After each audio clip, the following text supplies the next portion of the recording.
Welcome back to Gear Up Windows YouTube channel. In this video, we will guide you on how to make Opera as default web browser on your Windows 11 PC. For this, click on this one Start button, then click Settings.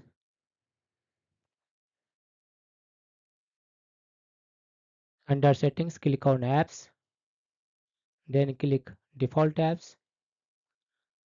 Under Search Apps box, type Opera, then click on the Opera entry.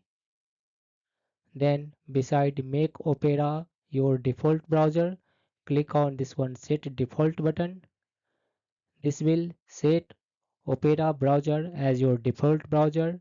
That means when you will open any HTML file or HTML file, it will automatically open in your Opera browser.